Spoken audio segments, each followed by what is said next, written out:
donc bapesaka moto pa mosali na nzambe ekimisaka bato ya misala mabe. Jipi prophète apesinga esoka bolanga na mutu nyonso tu oya yaka pona ko détruire vie nanga oya ko tia sorcellerie. Tout le monde bozo mona ne bato bazo panzana malembe. Menace on a na ba téléphone et pesinga raison. Au but de ça émission passée ba propos bima na ba commentaire pour ça otala ko de commentaire ezalate. O mbuta yoko to tika na yo. Tout si to timbeli oh yo boy oh yo boy. Ah babi yo luka intérêt na yo luka soki intérêt mais na lobby partout auto kendaka to luka intérêt ngana na mwana ngate bato ba tela son internet pour rien ba tela so pour na luka intérêt et intérêt on a pesa on raison parce que na zu ba pela bato belé bazana besoin ba ya awa baya ko témoigner non baya ko mona na prophète en live ndenge to se bataka pour construire nos vies. Il y a des mauvaises personnes aussi qui se battent pour la détruire sans raison valable. Mais la communauté congolaise éparpillée à travers le monde a compris qu'il y a une personne qui s'est vouée corps et âme. Azalanaye, instrument de travail pour son Dieu et rien que pour le bien-être de toute la population. Un monsieur crédible, sérieux, généreux, social, qui est différent des autres à travers ses miracles et ses actes. Oya Pozaka. La situation restera la même, Dieu m'a guéri. Oyoka Kiyango. Ozana cancer et ça jeté. Talampe bambinga boye. To ba futa ba bien to ça fait marango aventure. Oyoki maman Chantal. Boyoki ndeko ken a cité maman Pauline Lumumba yeba. Ba yebani maman Pauline alobaki yebi maman Chantal. To expérimenter biloko. Il faut qu'on parle en quelle langue pour bien comprendre que souci, il y a vie nabino, il y a une personne par le trichement de son Dieu qui peut trouver solution à vos vies. Est-ce vous êtes aveugle ou sourd? Ce qui dit piano na zoage pas mutamokili. Il y a un problème mais dit pour na zui en église. Et ça na moto ya nzambe. Mais d'ici là les mois qui viennent c'est pour les autres. Oh tigalaki ya muneso. Bako kimba kufa papa ki mate. To lindi bango babi.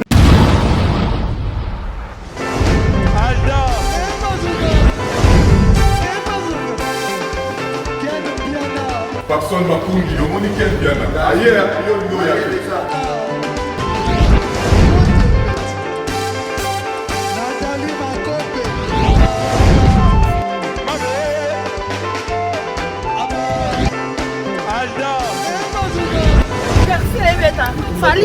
on va te là qui a donc marambo est bien.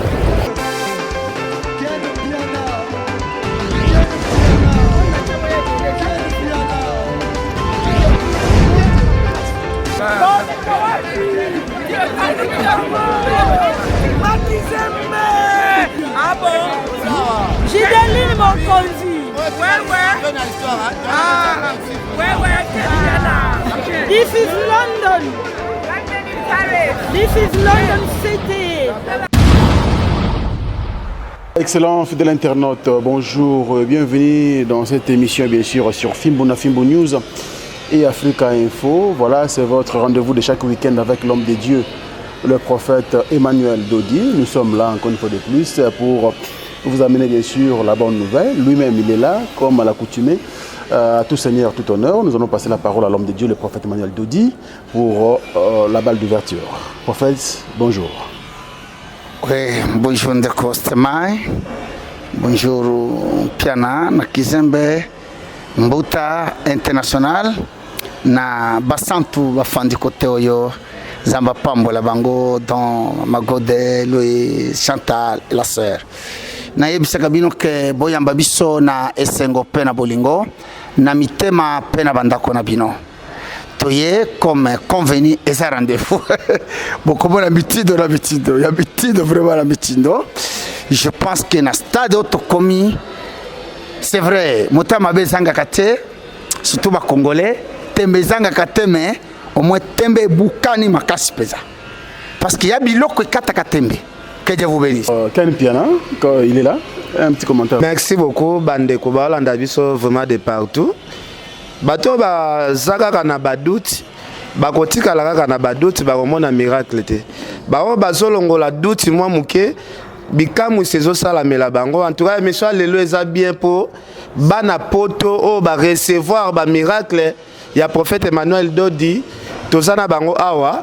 Toyebi ke baza ebele, mais bao ba nzamba touchaki bango batali balobi te miracle la boyena otomona te tondimaki te totambola na l'église il faut que ndo témoigner on a kitasa France Temai eloko ezolekelanga na minute oyo batu baoka na boka ka Sœur Pauline Lumumba na boka ka trop Sœur wana za mutu ya tembe makasi mais singa weekend piana nazalaki mona makambo na bino na prophète Emmanuel Dodi bémission bosalaka neti ba théâtre kaka ndenge ba pasteur basalaka alobi ken soki na la kiso stock ya bakisi o lelo bakisi na mela depuis combien des années mais lelo bakisi na stock nango efandi wana etuli eza pena liso vwe nako eza kombo o batu nyonso bayokaka mwana ya héros national Sœur Pauline Lumumba azwi mama na guérison alobaki toloba te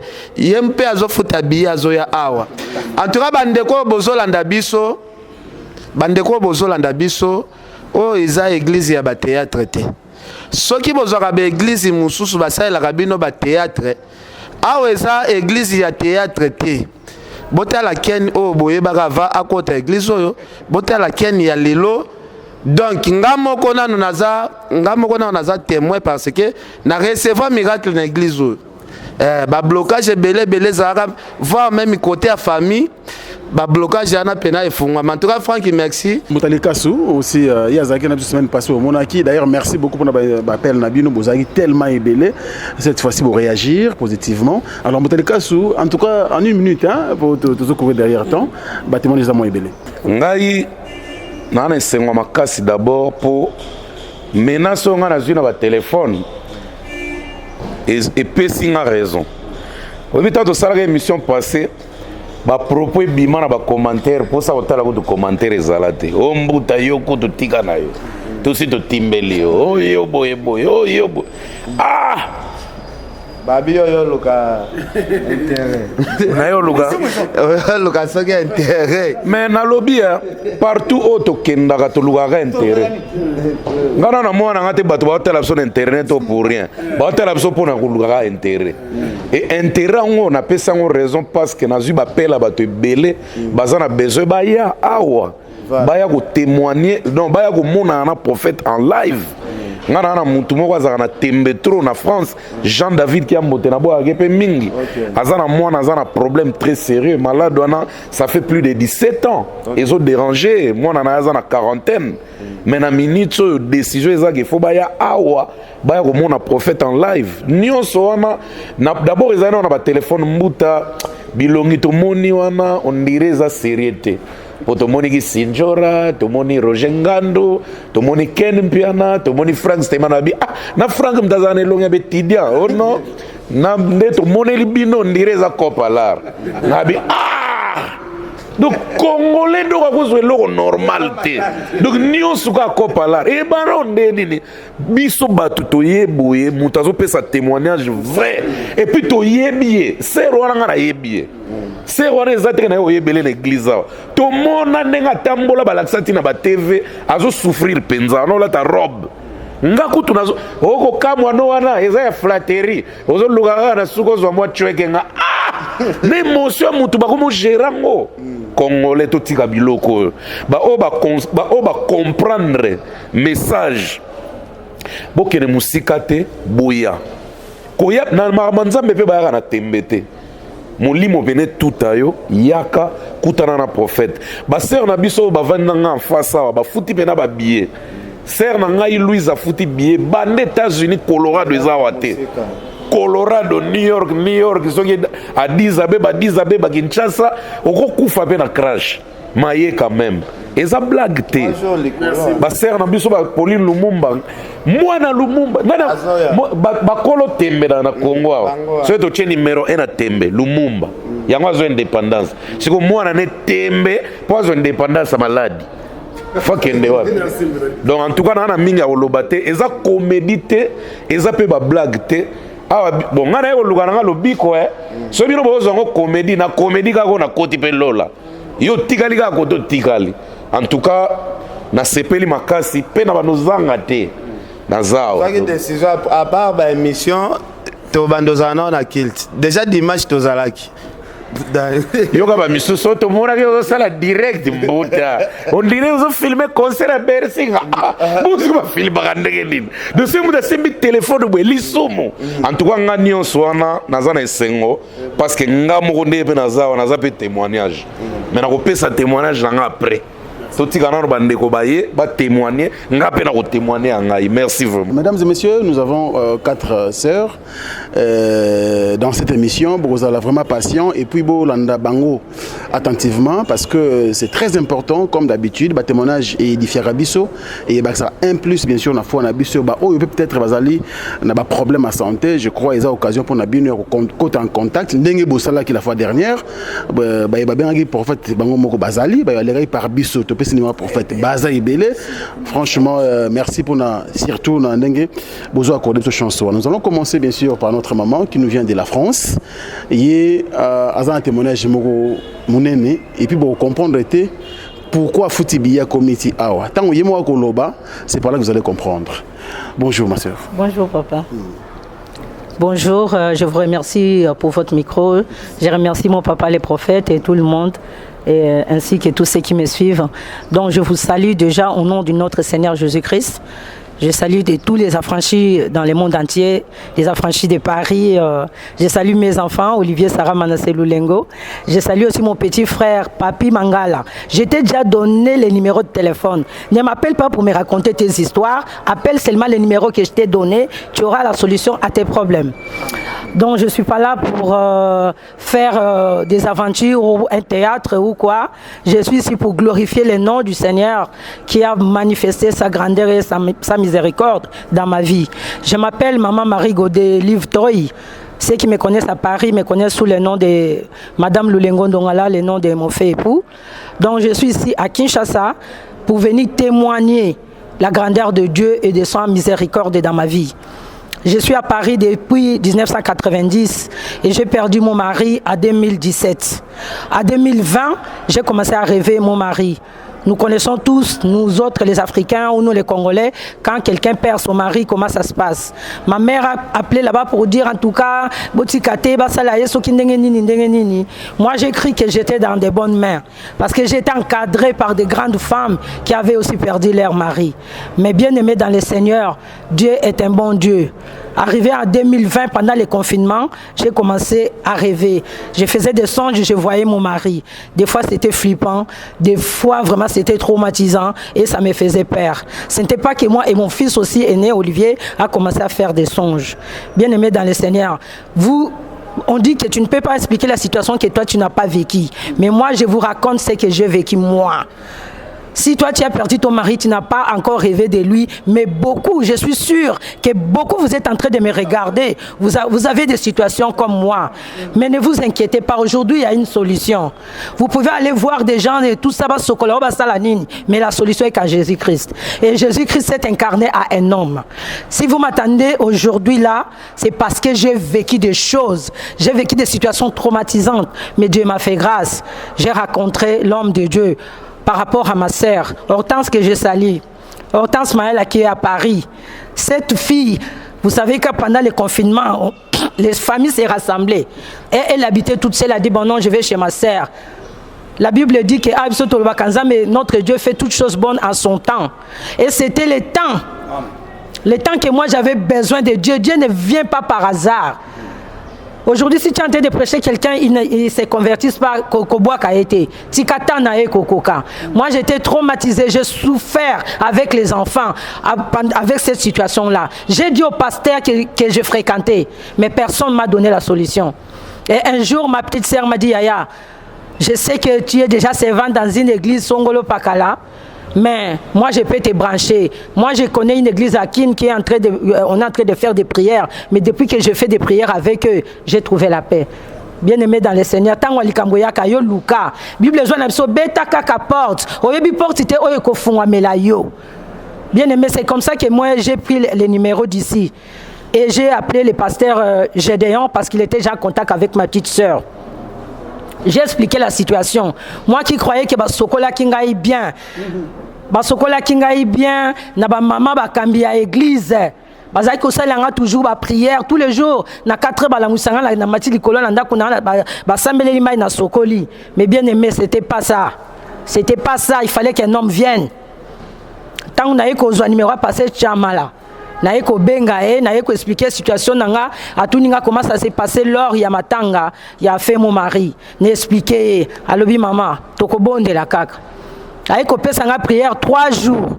Et pendant ces 3 jours, on faisait la prière du matin au soir, jeûne, prière du matin au soir. Na 18h, moi, à l'obi, na razoa ma était à la cantine, na tema à bonde la bisokola, na sokoli. Au bout du 3e jour, c'était un samedi. Bien aimé, na eko ko sokola na poko ana abina ngalia na liepe na lali na butu nde mukolande na zwaki délivrance bien aimé na ben en délivrance. Pourquoi? Parce que depuis ce jour-là, j'ai plus rêvé de mon mari, ni mes enfants n'ont plus rêvé de leur père par rapport aux prières qu'on avait fait. Bien aimé, et souki kakawana te kaka pendant le confinement ba déconfiné biso na eko zwa courrier moko. Mais bandanga na zwa kisiko délivrance nanga na koma ki na kimia nanga mo na lobité rêve nangai ezali ko kende Jérusalem nanga ezakin nga fona ke mona mosakoli na mona mosali ya nzambe ngana ke ko zwa baptême ponga na kangola masolo solo makambo nyonso obiso tozo benga délivrance totale et parfaite. Nde na yaki ko réserver bien nangai. Mais brusquement, soudainement, brutalement, vraiment, mukanda nangai ko bunga landako. Boyebi ba mama o bazana poto a bayebi.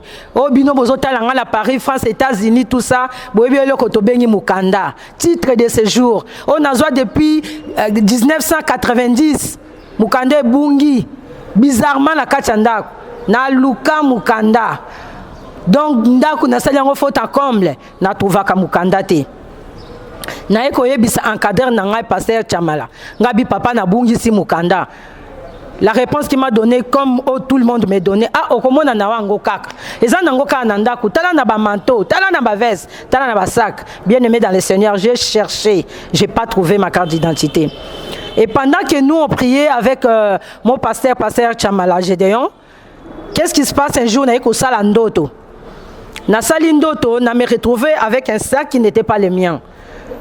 Nde petite sœur nanga pe na ndoto alobi nanga me oh saki nini omenyo sako ekokini eza ya yo tenga bisi eza ya ngai te parce que saki nanga ezaki beauté saki nanga ezaki apembe sako ba changer nga yango. Vraiment j'ai utilisé les mots comme ça ba changer nga sak oy. Petite sœur nanga pas confirmer alobi oui sako ebongi na yo te.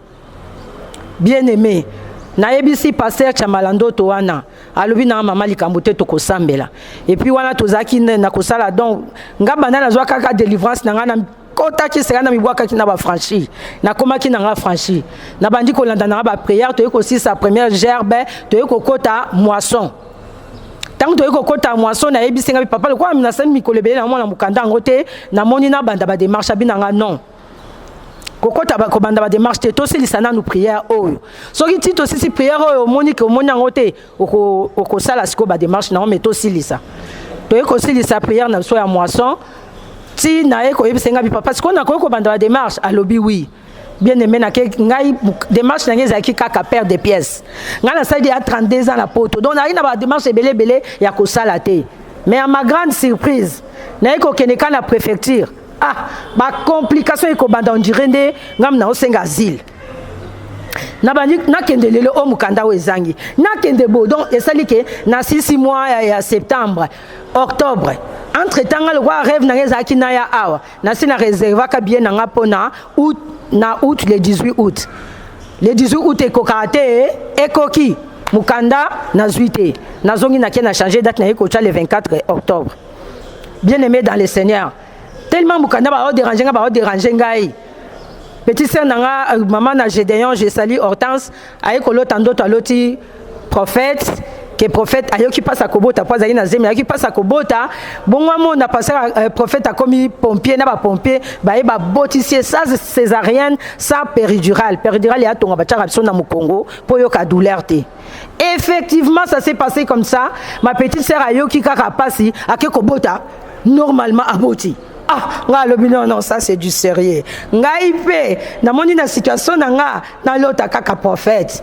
Nansu na ici musute. Pour ba complication okende na prophétie bazongi so kende. Ba tinoso comme kama mais pourquoi bazo compliqué o nga bi na ebité nzoka.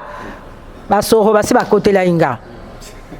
Nde na eko za décision na parce qu'on a réservé qui bien na octobre octobre peut to cotiper octobre mukandara suite ezate ah là là ngana komika ngabinte kombo zenga mambu wana azengelanga mambu nga fona lota ende ngana zoyo kaka batumusu azolota ende petite scène nga aloti petite scène na musu paza awa franchi auto bima Clarisse abenga su egode wibike lona loti prophète ngabi loba na loti prophète a pesinga tala ba liesa ba $100 na bimanga na porte na mona ba bible ba yibango na koti susu mamo prophète alubi na likambo koyebisa yo ngalobi en tout cas ngai pe na moni solution nanga ezaka na prophète. C'est comme ça bien aimé to continuer qui na ba prière na eko comme siko na date wa pesa nga le 15 octobre ngam na voyager le 24 octobre maintenant na simbi mukanda te na semaine wana na rotungisa passer Gédéon ngabi passer nga vraiment date na ngezoko mais na lotaka prophète na si vraiment ngabi manga rêve na ngeza na lota prophète. Bien aimé dans le Seigneur, tu es comme un mercredi, on a un rendez-vous vendredi. Mercredi, na loti, papa Marcel. Papa na biso ya église. Na ebisi passer chamala. Kutu na lié ba ki mais comme on a été na continue na YouTube, na luki na fait à moisson pour atteindre kana monye na capturer écran. Na tinelile ki na ngabita la photo papa on a loti. Abi oh papa na biso église aza bien bon na boy. Na ko ben appelé pasteur Gédéon na ebisa lobi yo le roi rêve nezaki o lota prophète o loti papa na biso Marcel ezaka bien pour za mutu munene na kati ya église. Bien aimé j'étais consolé mais à moitié parce que nga rêve na ezaki kana lota prophète wala jeudi donc na loti ndoto ana nu ya mercredi pour na jeudi na nuit sko ya jeudi il fallait tout ça prière na papa Gédéon na bengi tout ça prière na Boutou parce que le lendemain vendredi je devrais aller à la préfecture tout ça li na prière et toi le bina tongo avant que préfecture bengangai ngabi OK papa nde na lali na Boutou na jeudi vendredi na Boutou na loti sikoyo prophète na ekolota prophète to vandi ndenge to vandi boye to jusqu'on est ça kamena nga to tche na mesa a tozo solo la kaka du coup brusquement sac nangé bandi ko bouger et attirer attention à batuno se trop mota la sac ezo bouger bobo sanate ke ngala lota ki liboso sac nanga ba changer ki awa sous sac nanga ezo bouger biso no se trop mota la sac ne papa a telemi prophète a telemi a koti liboko na sac wana abimisi nyoka abomi yango abwaki na la mukindoto ngamo ko sengo na bengi pasteur na 5h du matin ngabi pasteur j'ai rêvé je crois il y a une sœur qui avait dit je demande pardon aux mamans pasteur comment on dérange leur mari parce que quand neti o wane komelinga na roselate qu'on a de la 7h 8h mais du coup quand na bengi na 5h ma maman volimisa biso va ser ba pasteur donc balamoko na bengi ngana bisenga bi papa na loti ngami na loti prophète na expliquer nda lobi na na kamwa ba changer ki yo sac siko na sac na oli susu prophète ayeko bimisa nyoka sac na yo ndeza vie na yo oyo baba chanjaki yango na ekozonga nyoka wana ndeza makambo etungisaka yo vie na yo mobimba lokola prophète abimisi nyoka ana mama ozoke tout à l'heure na préfecture délivrance na yango wana kende so aussi benganga bien aimé dans le Seigneur nga wana na sima na ke na préfecture na ke na vandi tourna nga pe ekoki nde ba bengaka ba bengi ana ke jour wana étonnamment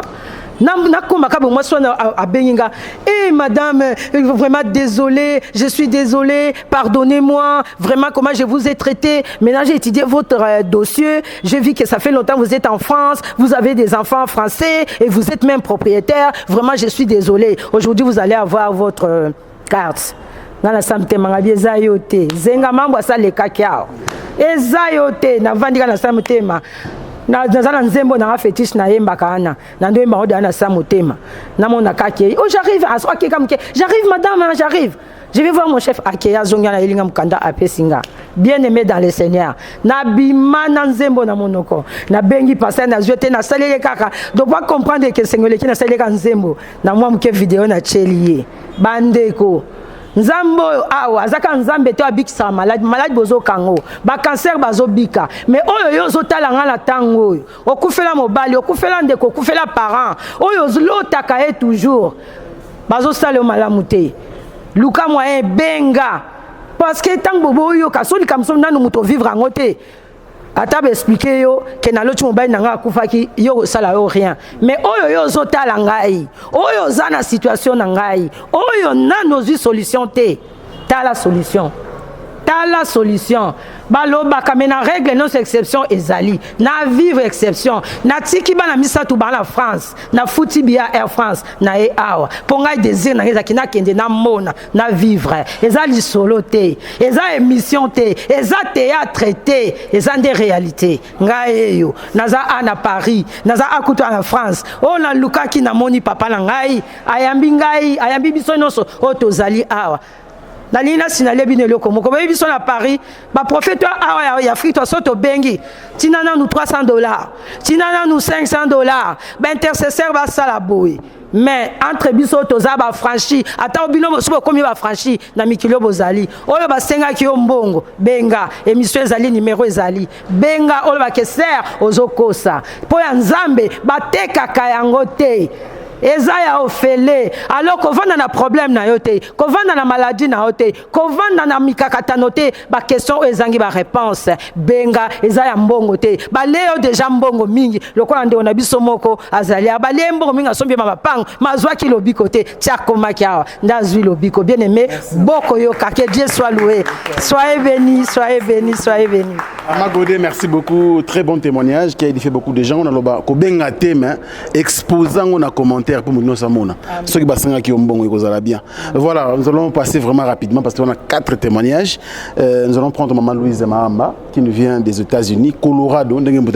C'est trop loin, mais le quoi nzamba visita qui a préféré pas ya ko baptême, aya ko kutana moto nzambe en chair et en os, l'homme de Dieu le prophète Emmanuel Dodi. Maman Louise, vous avez la parole. Merci Franck Stemai. Shalom, bafranchi à Kinshasa, na lingi bino mingi, bafranchi à partout, France, États-Unis, Australie, Canada, partout. Oh, affranchi nyonso zali, na pesi bino bambote et je salue. Ok, moi na maramba française ate. Na I say hi to my son Clovis. Love you so much my baby. Na say bonjour na maman Jenny. Na sœur Fifi na États-Unis na France to benga na associé à kota awa azape encadreur na biso eza pasteur Chamala na zako pesa bino nyonso mbote partout bozali na lingi bino mingi na oyebisa bino tozali na adresse moko o to komi nango Jérusalem na biso yango yo kamba na biso yango yo na ebite na utiliser ba monini. Bon, ngai comme on a maman Louise na oloba na lingala parce que français son a bandi en boka ba gaf moko sakanate donc anglais de moi peut trop anglais kaka ezati mobulu donc maman Louise Mahamba na fandi na États-Unis précisément na Denver Colorado. Na ye ko témoigner moné na nzambe o nga Louise na kutani nango ezaki à partir avril na ba période ka ba confinement na zala kabone ya Ken Piana en tout cas son alandi Ken Piana lelo te lobil fona landa edo pratiquement na baka chaque jour na landa kai ezaki une émission moko a titre ya Roger Ngandu na solo là na déjà na makamoko boye deux fois tout le monde na pe une fois na le na Kinshasa et ça qui na telle émission Roger Salibo pourquoi na zoni na koti na mon émission mususu mais titre mususu mais nazaki intéressé à kolanda émission na landa émission sili ngabi bon ba pasteur on peut baleke belé tolandi tobengi topesi bambongo basalela biso boye mais solution eza te non ça nini nazwi ka numéro ya papa nakomi yango na pembeni nakomi numéro ya papa na pembeni nabi na obenga mais eleki nango eleki nango mwa bajour nazobenga pe te sikoyo tellement nzambe wana azalaki na posa na benga alingaki nakutana na eloko moko mpo etindanga na benga nalala na butu nazanga kimia butu moko na santa pena mabe ondire molimo moko ezokotelanga ezoderange nga namoni ke fo nabengaka mosali na nzambe sikoyo nakomoluka mosali na nzambe nini na obenga na bandi ko raisonner tinga na comment émission moko nazwaka ya ken piana na ye na mesa na pandi bapapie na lukiti nazwi yango nabengi papa nazwa ete natikeli audio après pe papa benganga na expliquer ndambu abi nanga problème eza te mama zwa numéro oyo obenga numéro apesenga na bengi c'était mon pasteur préféré bolimbisanga pour comprendre émotion nanga kozwa lobiko na nzela ya basai na nzambe etindaka to utiliser ba mo mususu ba mama pasteur kandende konanga lobi bolimbisa biso soki totungisa ba papa to pesa bango ba kombo mususu eza juste pona komona œuvre ya nzambe o eza kati na bango o pe ba osala travers na biso nde tindaka to bimisa peut-être ba terme mususu mais bozela ngo mabete na bengi pe papa zwingai to sololi esili abandi pe ko encadrenga ezalaki na prière moko ezalaki soki na bosanité ya première gerbe tangu tosali yango esili jeune moko ezalaka ya le 22 mai na bosana te parce que anniversaire nange eza le 21 mai babil faut tosala jeune prière naza na bakisi na melaka naza au moins na 9 comprimés na melaka na tongo 3 na melaka na moi 4 na melaka ou 5 na melaka na pokwa jour wana abina ko na komela kisi te na gêné na gêna esili côté wana ba témoignage musu to kozongela kango après opeka nzamba sali na nzela kaka ya kokoma affranchi na sama kola papa elekaki on a monaki wana esalaki ke pusi lisusu nga na kota esu mozindo mais akina jour moko po nazali komitungisa ma tension nanga na tambola na tension na Kinshasa na koloba 20 22 ozokumba okonduire oke po hôpital médecin tunio na tension o mtamemi olobite ngamo na okumba eleka 22 12 22 13 donc totaneti 22 13 donc babilo mo ndenge wana et puis cycle likolo donc natungisa mi nango temps ebele na leki o reine ayo sala bien te et sali ke o lekeli na nyonso tu ozoyeba lisu te tobenga ba pasteur na Kinshasa mama te tinda mbongo bopoto somba café poto sala ba prière mama tinda bosiko tellement tolembaki biloko wana mais kokutana na zonga muke kokutana na mosai na nzambe basenganga ni 5 francs eloko pasteur Chamala nazongi muke bolimbisa pasteur Chamala te yanga ezali ke mama respecter dîme na yo respecter offrande na yo onyo setangami offrande eza ya nzambe dîme respecter avant na kutana bango à partir à janvier nazwaka décision na décembre na bakali faut vraiment ne onaza ordre na nzambe na place songolo na bondelaka na banda kopesa dîme nanga naza pena ndeko mso banda kambanga pena Kinshasa naza kotinda pe dîme nanga donc bref nazongi sikoyo ezaki na jour moko pasteur abenga aka checkinga ndenge ezalaka ke ayeba santé ndenge nini ponzo te bandai kotungisama azonga nazala na hôpital na kena na hôpital ndenge biso ezalaka ba osenga le moko ba biso il faut ça ba tester bo sala bo pasteur abenga na bia papa naza na hôpital to solo bien so nazongi ndaku mais na ozela na bakisi na pharmacie abi ça va nazonga ndaku après 2 jours babenga po bapesa nga suite ya ba examen nanga nazala surpris moi so na zoyebisa ngai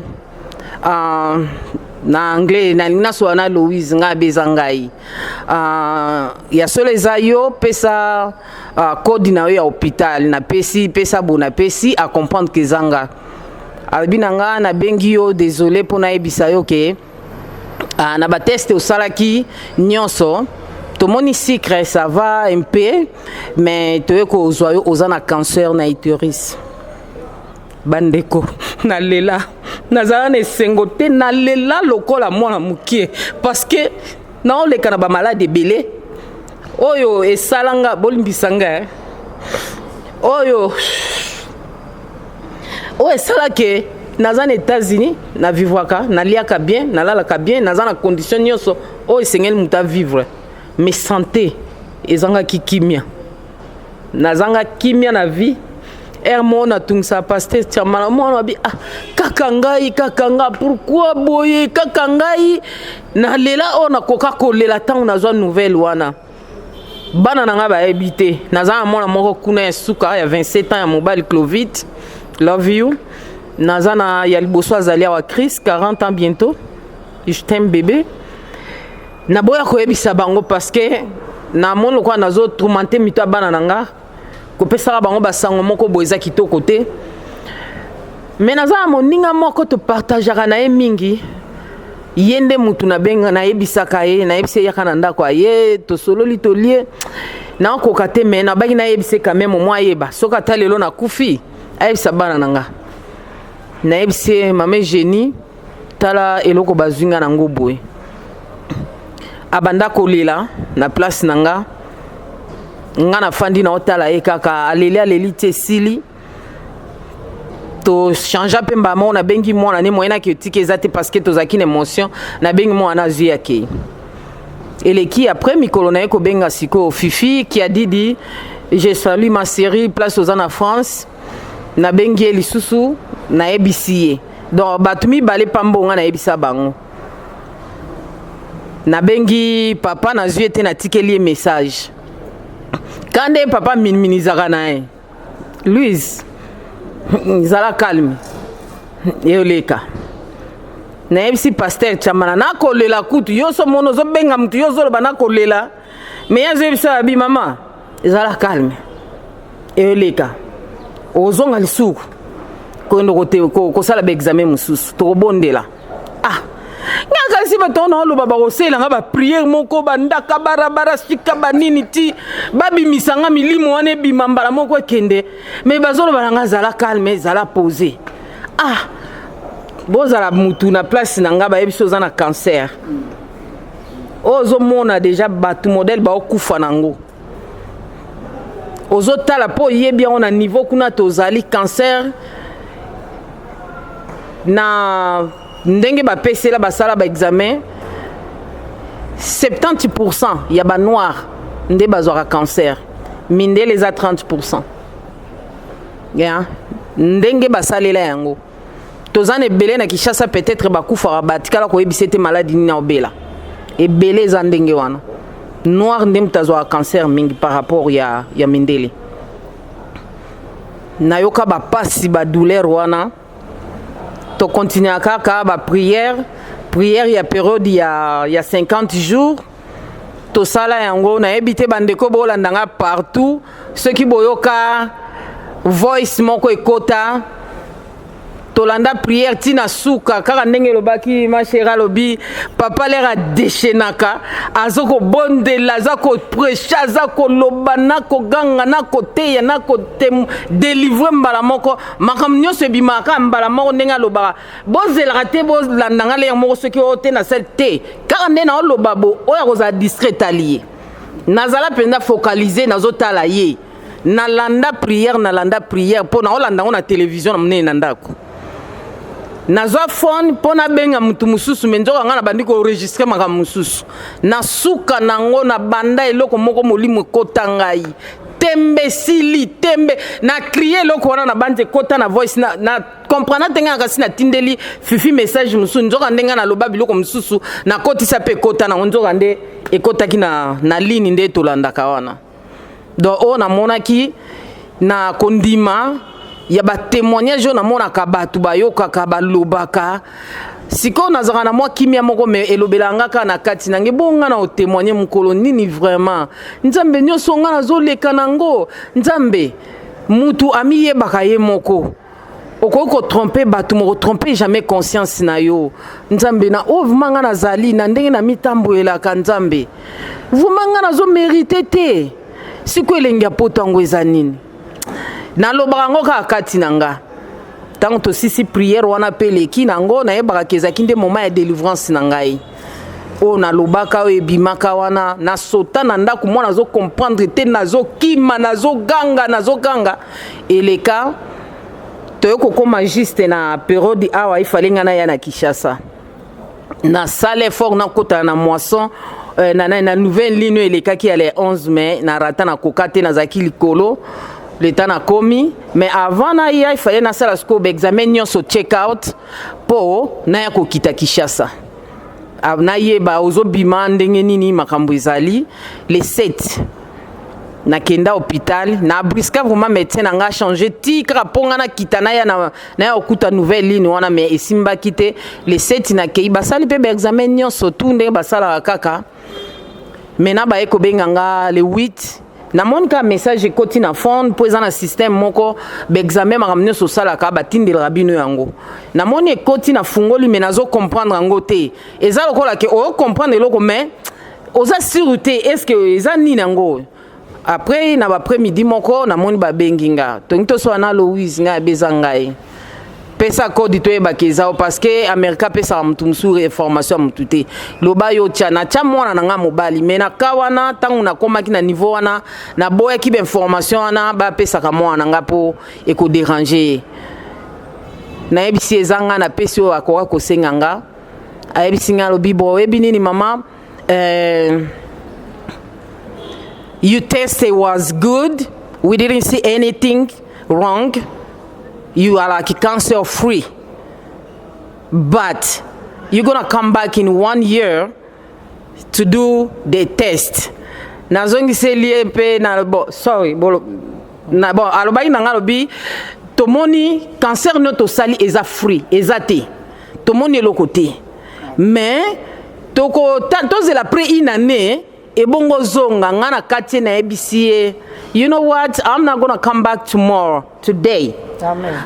The one you told me, that's the one, that's it.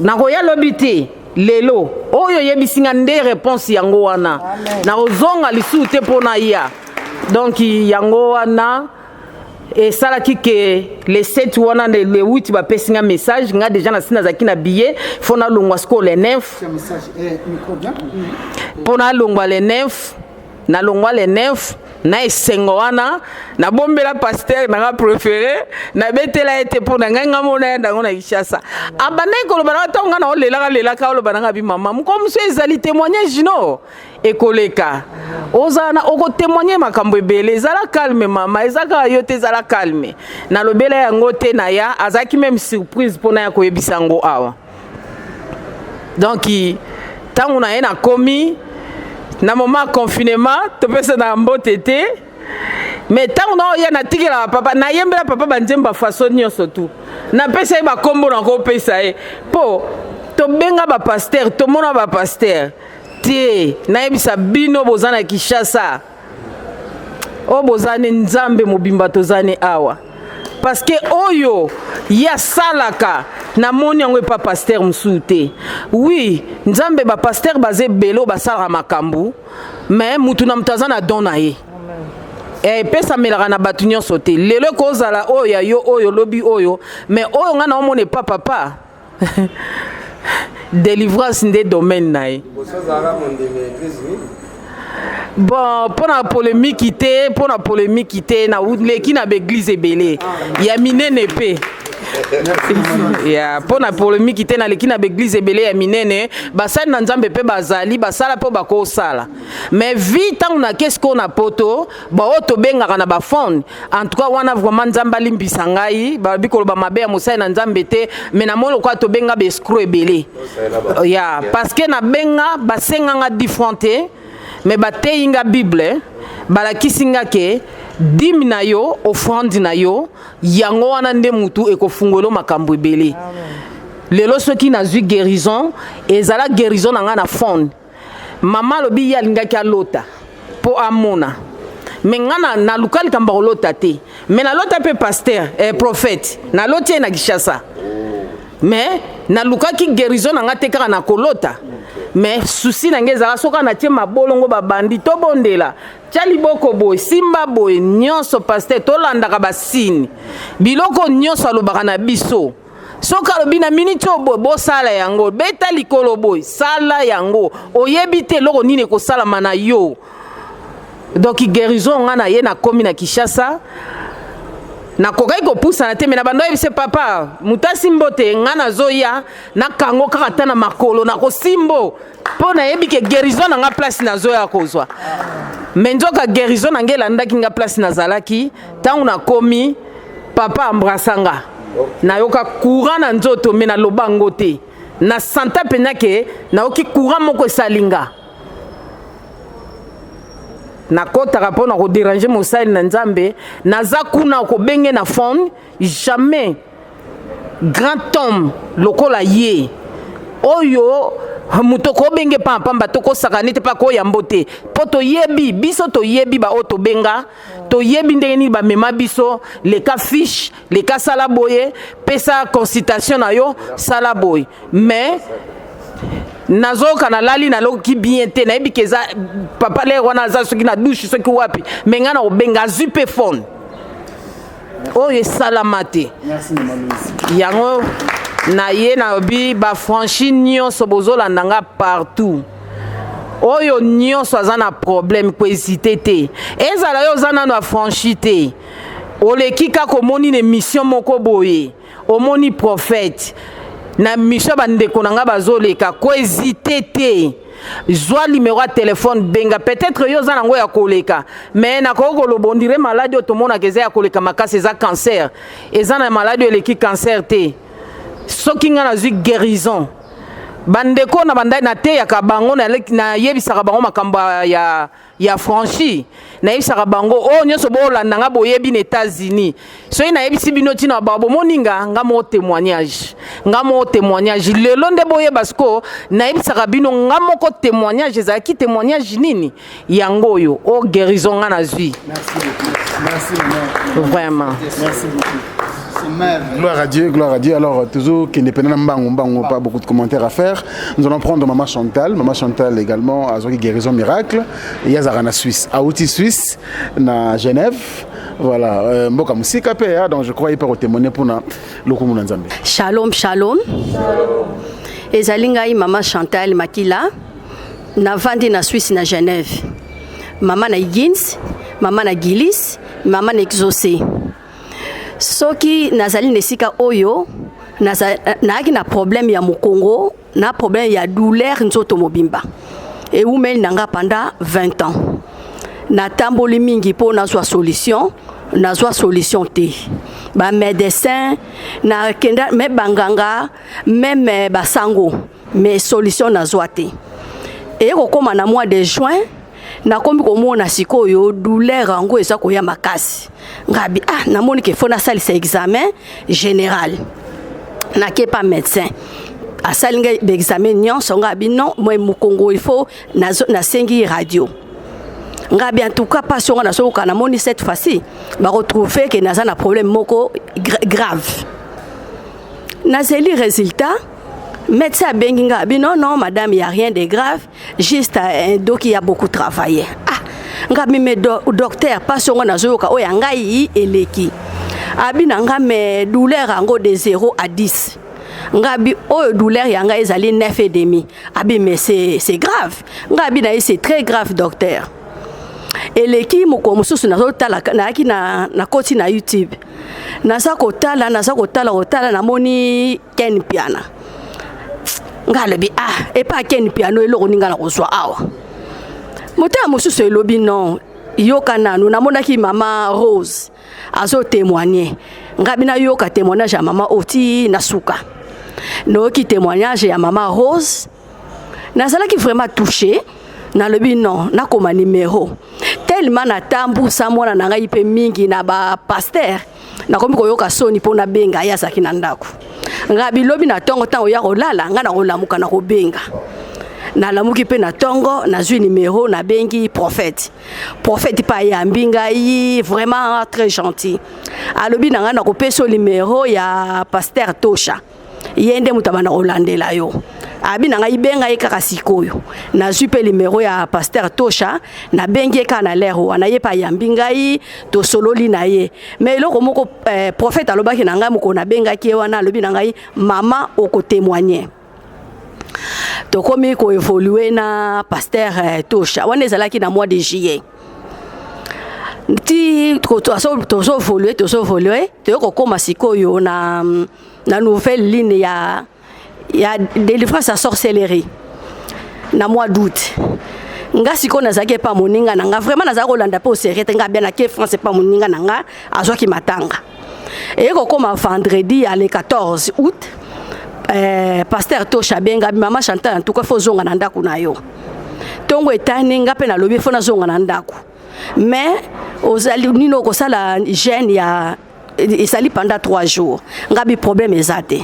nazongi na ndako pe et comme vendredi naza kolanda na télévision mais ngande douleur ezoyande makasi na bon siko na omelaki ndenge nini naza pe na jeune na landiti na suka na mateya esili na melikisi samedi nango lisusu na koti kaka na mateya mais on dirait pas yango esa kobakisama mpe kobakisama eyaki samedi wana sikoyo bo jeune ti dimanche tokomi dimanche douleur nde ye makasi prière namoni sikoyo papa ekomi na ngonga na ye papa tango akoti abandi ko prier abandi ko teya pardon.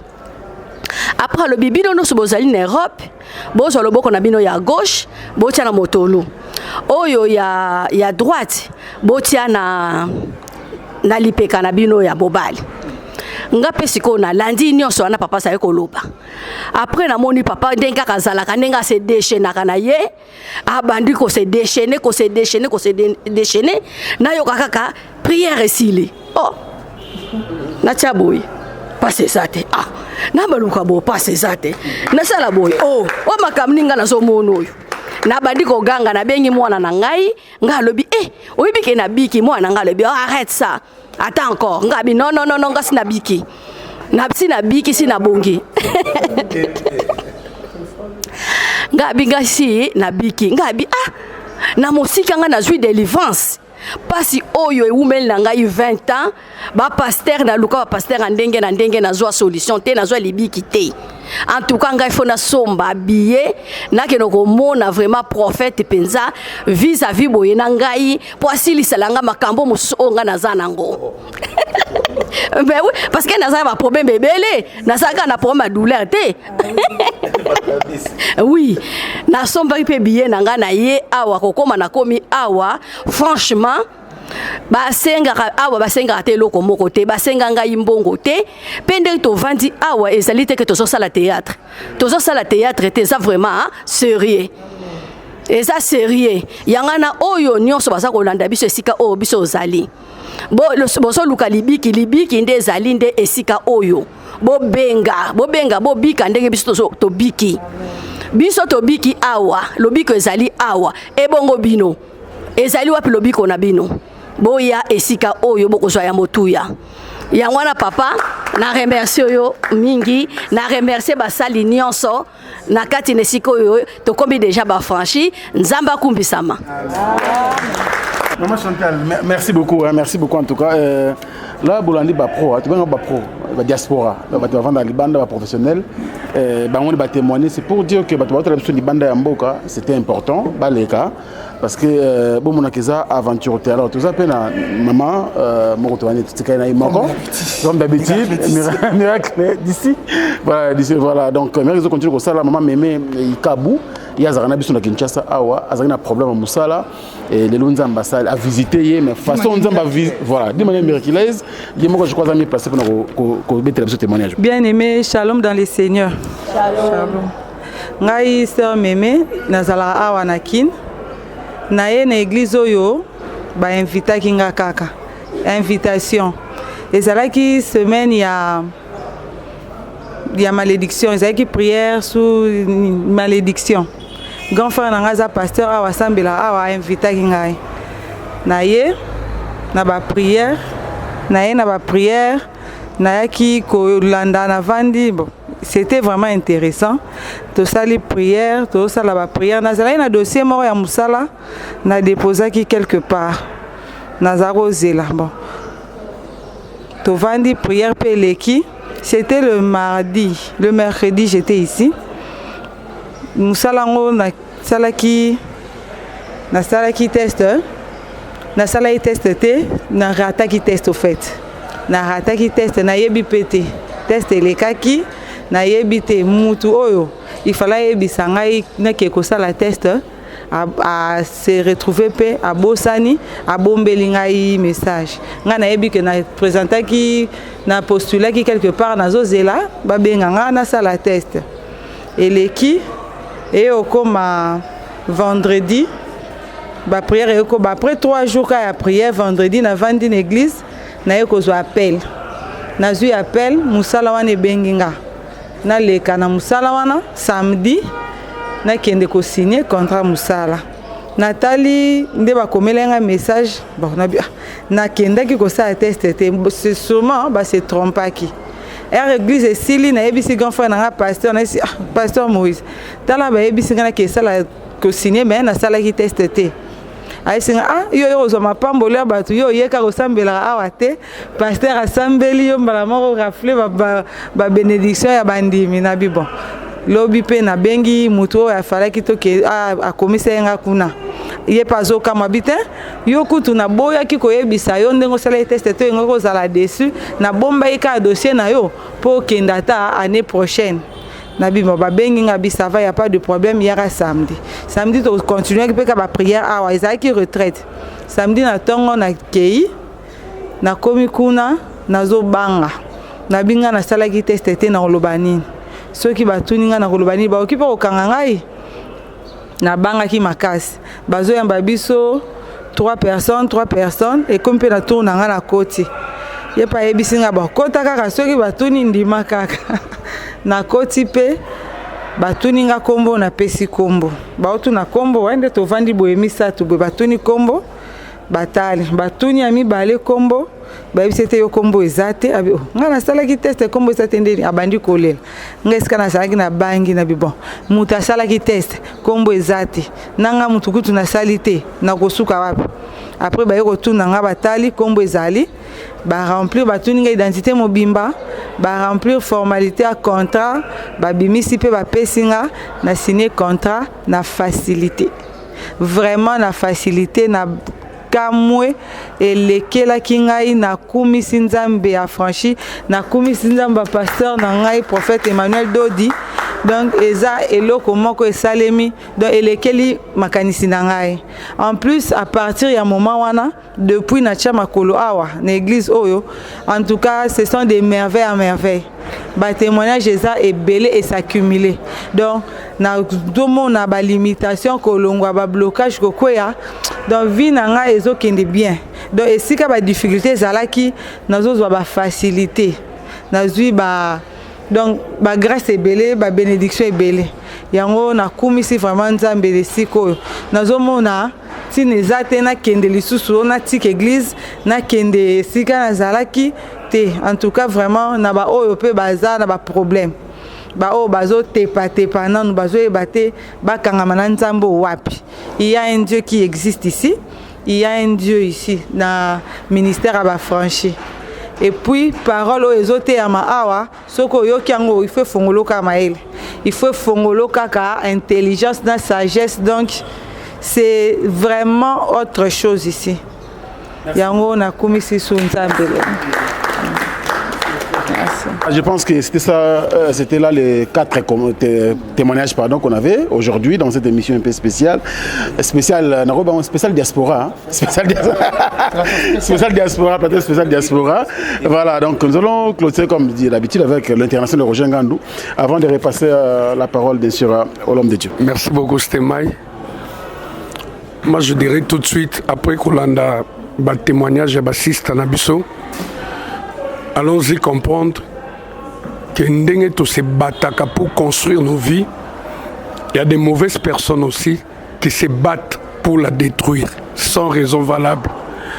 Mais la communauté congolaise éparpillée à travers le monde a compris qu'il y a une personne qui s'est vouée corps et âme Azalanaye, instrument de travail pour son Dieu et rien que pour le bien-être de toute la population. Un monsieur crédible, sérieux, généreux, social, qui est différent des autres à travers ses miracles et ses actes au Yapozaka. Je vais juste poser une question. La minorité à Batouana, au Botikali Moukie Wana. Il faut qu'on parle en quelle langue pour bien comprendre que le souci, il y a vie Nabino, il y a une personne par le trichement de son Dieu qui peut trouver solution à vos vies. Est-ce vous êtes aveugle ou sourd? Sur hôtel, il y a différents plateaux. Il y a des Mikili à Poto, des Afrique, des autorités congolaises, des femmes maraîchères, etc. qui témoignent par gratitude ce que Dieu a fait par les trichements de ces grands messieurs que j'appelle Emmanuel Dodi. Mais j'ai une vive conviction que sûrement c'est un de vos voisins qui a été déçu quelque part, qui vous dira, bah pasteur Bescro, bah aventurier, bah businessman, Kolanda Bangote.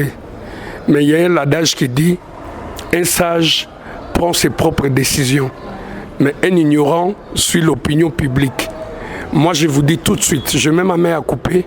Si jamais vous appelez le pasteur Emmanuel Dodi pour vos soucis, bon, vous allez témoin vivant pour votre voisin. Vous irez lui dire, ce Dieu-là, avec son instrument de travail, ils sont différents des autres. Contacte-le. Merci. Roger Ngandou, merci beaucoup l'international. C'est très profond ce que vous dites. Merci beaucoup. Merci l'homme de Dieu. Nous sommes à la fin. Hein. On a 1 minute seulement. Voilà, d'accord. Oui, à vous frères et sœurs qui me suivaient à partir de Wato Libanda, Namukuse Topamboli Nzambe. Je pense que Zakimala Mumingi, comme on a Bandeko Bapaya. Et puis, comme on a Bango, il y a même Autriche, comme hier, à la semaine prochaine, on a décidé émission et que le dimanche pour la semaine. Il y a Bandeko Bele, Bazali Nanzela, to Yebisaki Bango, surtout de Koyabiki Pena. Cancer, ça qui est vraiment sanganaki, cancer ya sang, bakata lokolo, cancer il fallait vraiment qu'on fasse.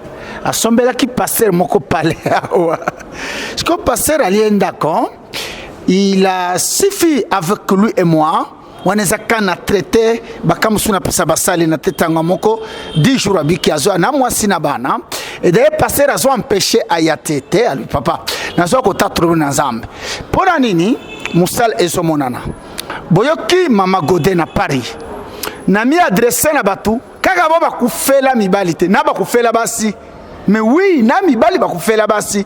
Soki basukula ki obiente basi wana batungisaka na mibali batungisaka. Bako ezali tellement ebele pie bebi sa vie. Kota en contact na biso okobika. Oyoki célèbre pasteur Gédéon. Bazaba kambi. Oye natinde pa ya mukamindi mabongo. Stema impiana e mbuta. Soki wana sali démonstration le moko vraiment poussez la seconde. Et salami na dimanche le kakie na zopesa papa ya Autriche mai. Bandeko toyo kaneza ki mai ya batu nyonso te. Tosi tosilisa ki opération. Na ye na pesi mai frère ko anyokami na Paris de benga mama ya Paris. Alobi no douleur 2 mois musale baby. Le keto boya fanda. Alors trop c'est trop. Na pena zui mai. Et pourtant, il y a des gens qui ont frère à son Amélie Maïndam. C'est compliqué. Oui, tu as la Sokouli. Mbuta international. C'est Maïken. Moutouana. Ce qui n'a pas témoigné, c'est-à-dire à aller là. Abina mona ya boyete oye komi magie et bandi ko sa non ça magité. Zambe azana batu azo utiliser na tango.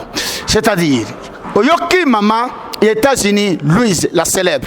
Parce qu'à partir des États-Unis, à terre à Paris, nous l'aimons beaucoup. Yoki bien, accueille Ezali, si cancer y a Cernadej, Ezala Kiawa, et d'ailleurs yango katite memokili mobimba. Boyoki cancer confirmé na États-Unis cancer. eza lisusu awa te boyoki ndenge alelaki boyebi ke soki cancer ekoti na famille ekomaka kimia parce que la mort pointe à l'horizon vaut mieux nazala na sida que cancer, ce sont des choses vraies et des douleurs. Bobi moi si moko ya autorité moko ya bon ami pour suicide na mboka oyo pour na éviter humiliation. Aleli. Maintenant biso oyoki mama Louise Aluminini na minimisaka wana zaka mo fétiche na ko sa mutuzala kimia devant la situation na lenga kate.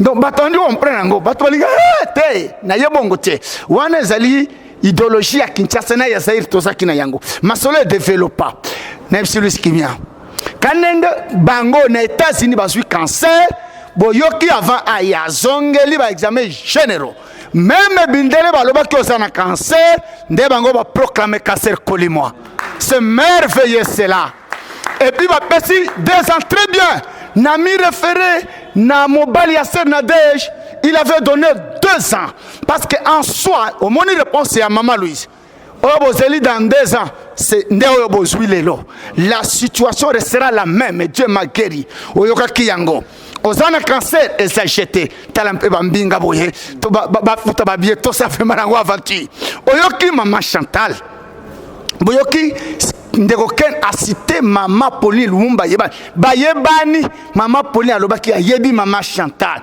to expérimenter biloko to azoya ko témoigner abengi ken nana ba malade azana libala an musala bien nyonso ya bien mo na yoki sangu ya passé akota kandenge wana azaya kobika célèbre famille Lumumba. Maman Chantal, malade il y a 20 ans, c'est parce que Tozali Nabino Awananet, Tolongoli Biloko Moussus. Avant Aya, Abengi pasteur Moko na Canada, Balaye Bambong, Basengaye Bambong, Balemba. Mais est-ce que pour nous, et ça qui me dit à 14 non, il a suffi pour moi Naloba, Tialoboka, Longola, ah oui, maladie elle est mouille. C'est merveilleux ça, c'est extraordinaire. Nayana sœur. Azumu sala de manière miraculeuse. La formule reste la même. Asali examete. Batuba salaki ba échoué.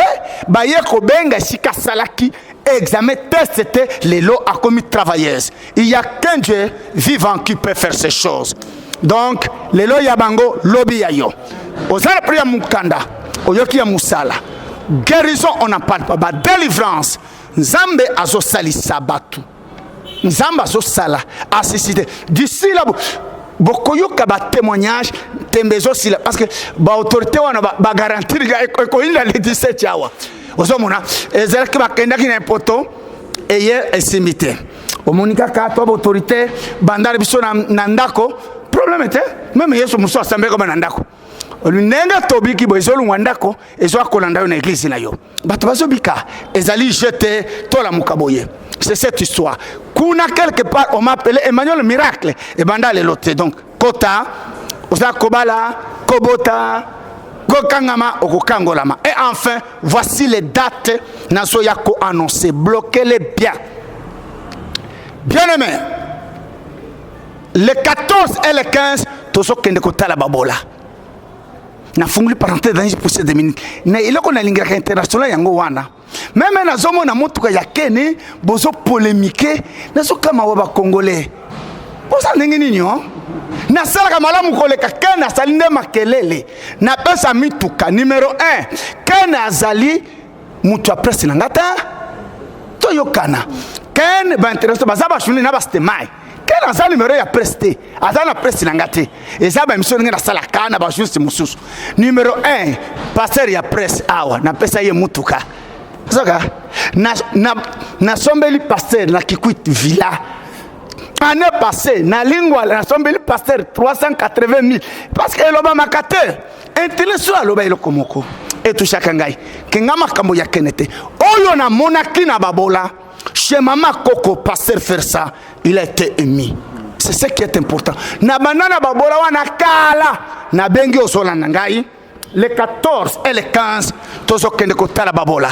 Basio bazali ya babwa kambongo na biloko wana. Na ya yo 1 franc, na ya ngai 1 centime, na ya wana kuna totala babola. Wana ezali le 15 tozo zonga chez Maman Coco. Que Dieu vous bénisse. Bon milengela. Le 17 événement aux Yoka. Non, avant le 17, il y aura la dernière nouvelle ligne, le 12. Il y a Touro Boyoka qui c'était l'agneau à Kitaki. Il y a des miracles terribles dans Poto. Miracle. Moussou Zaki na Pota na Paris. Ayoki papa ya kokende kolala. Alors, sur l'élément agneau à Kiti. Na Kinshasa na Zolanda. Pota e kauka. Pa koi. Magie boye. Pota e kauki. Bien aimé. Miracle zalaka. Ce n'est pas Vasakana na batu. Miracle mayu ya te. Nzama zana batu. Le 12 et Kozala. Nouvelle ligne Yasuka. Les 12 bloqués ba date extraordinaire. Les 15 Kotala Babola Milengela Naza pasteur commerçant té. Non, na fansa masolo bandakala. Na yeba tukobika. Les 12 prière moko terrible. Et enfin célèbre les 17. Sokiozana moyen futa billet. Zonga le 17 décembre, Batebele na décalé binobo ya le 17. États-Unis, Australie. États-Unis, Nzamba Tambolaka. Le 17, Nzamba Tambolaka, pardon. Le 17 décembre, selon le programme, ça sera un certain vendredi. Oh maman, attends, yete, l'andanga na Philippines, l'andanga na Australie, l'andanga na Paris, na Suisse, Belgique, Afrique du Sud, Maroc, partout. Au Kozala touché, ne Kozala rendez-vous final le 17 décembre.